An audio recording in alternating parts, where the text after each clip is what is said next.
Howdy, y'all, and welcome back. Quick update before we jump into the topic here. We are now officially sponsoring two organizations on the ground in Ukraine. One is Happy Paw, which is an organization that is getting resources to multiple smaller shelters all across Ukraine, mostly around Kyiv.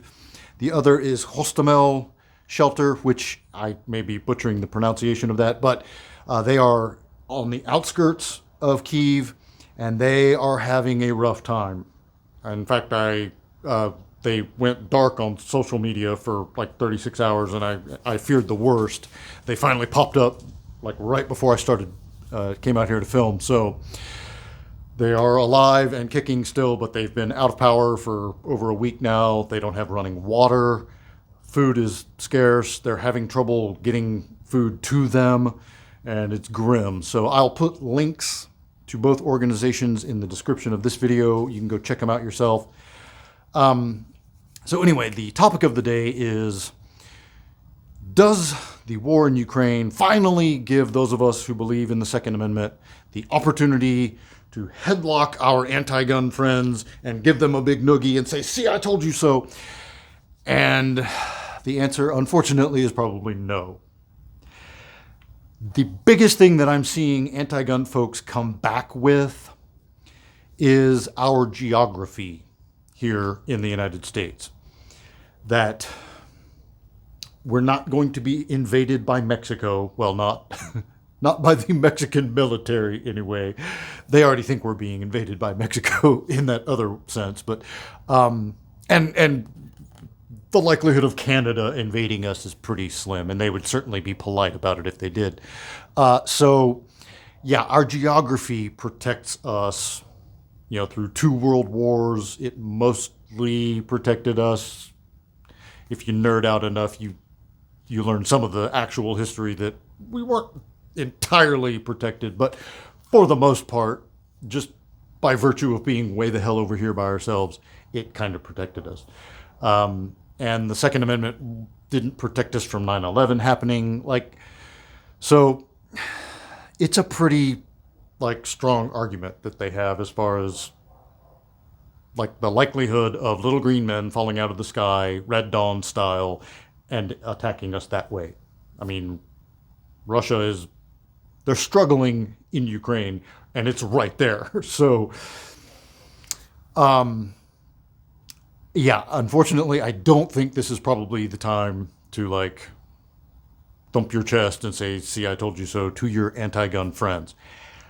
However, it's also, at least a bullet point in your presentation for down the road, to be able to point to and say, being armed, having armed citizens went a long way to Ukrainians being able to defend themselves. And I think it does help debunk the traditional argument that, they'll have tanks and jets, and what are we going to possibly do to fight back, with your rifle? And it's actually, it can go a long way. So there is that, but is it the slam dunk, case closed, we got you now against antis? No, it's not. I think the most important thing when you have these discussions with your anti-gun friends is to be extremely understanding and know that they are coming from a place of fear. So you have love and fear, and everything is sort of moves on a spectrum between these two emotions. And we love guns, and we believe that owning guns helps us love our family members or our neighborhood or our community. And these people are in a place of fear when it comes to the entire topic of guns. And so, coming at someone angrily who's already in fear is just going to further cement their position. So we need to argue from a place of love to people who are in fear and try to pull them, to coerce them to our side, not to bludgeon them and see, which is kind of what the NRA and the kind of gun community at large tends to do, is they way overshoot the mark and try to, just like bully anti-gunners into accepting that guns are a net positive. And there is a lot of evidence to the contrary, so they have a lot of data points and, on their side. And if you just ignore the reality of the negatives and the drawbacks of guns in society, they're not going to hear you at all. So it's important to sit in that space with them a little bit and acknowledge, yes, there are obvious negatives to gun ownership. I hear you. I understand you. You're right. I agree. And yet I believe the net positive is, and here is why. But be understanding, calm, rational, try to use data if you can, although to some degree that's not going to really matter, because nowadays we all just go in and cherry pick our data points and stack statistics and facts and figures and just, so I think it's more helpful to just paint with a broad brush instead of trying to get down into the weeds. Paint with a broad brush, and in that kind of context, then yes, maybe using the situation in Ukraine as an example could be helpful, even though it doesn't necessarily directly apply to us.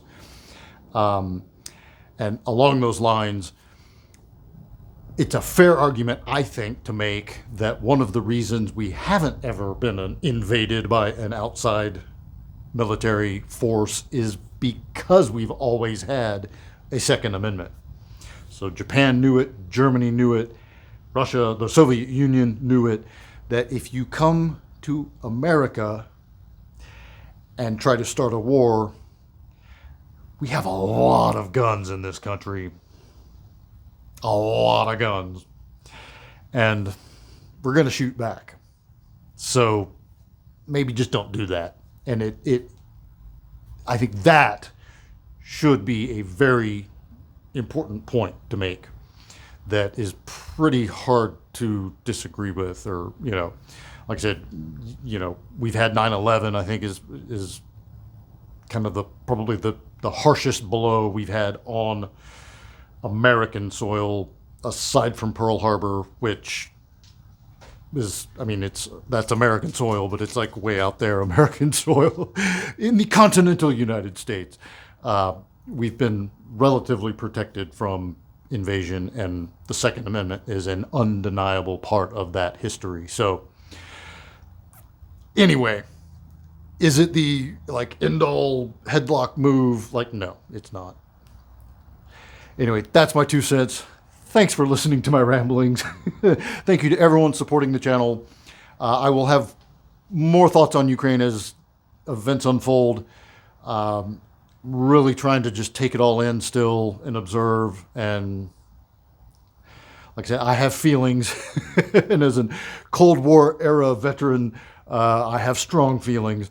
But we'll save that for a separate video. Until next time, be easy, y'all.